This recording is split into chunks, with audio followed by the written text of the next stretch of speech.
Pas humbjes së rëndë të vllait të Gjestit, sytë e të gjithëve u kthyen tek familja e tij, sidomos tek motra, e cila po përjeton një dhimbje që s'ka fjalë që ta përshkruajnë. Në këto momente të vështira, një nga personat që i është afruar më shumë asaj ka qenë Kiara Tito, e cila e ka ndjerë dhimbjen e saj si të ishte e vetja. Kiara e di çfarë do të thotë të humbasësh dikë të zemrës, sepse edhe ajo ka kaluar një tragjedi familjare vite më parë.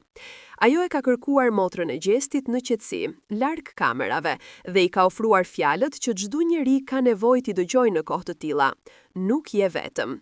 Kiara i ka kërkuar se dhimbja nuk zhduket kurrë, por mësohet, dhe se koha nuk e shëron gjithçka, por të mëson si ta mbash zemrën më të fortë.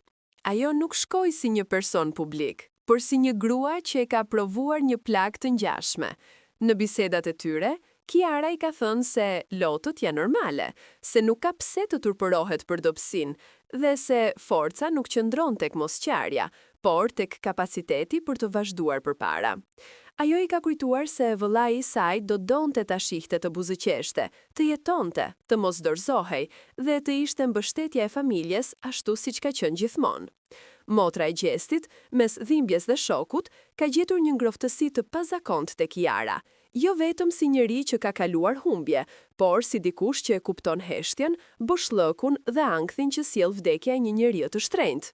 Kiara nuk ka folur shumë, sepse e di që fjalët ndonjëherë nuk mjaftojnë, por ka qenë aty, prezente, e sinqertë dhe e përulur.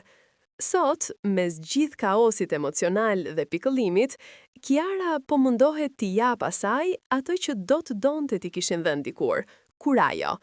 Ajo i ka thënë se dhimbja është pjesë e dashurisë, se mos e moho, mos e shtyp, por përqafoje dhe lëre t'ia tregoj rrugën drejt forcës.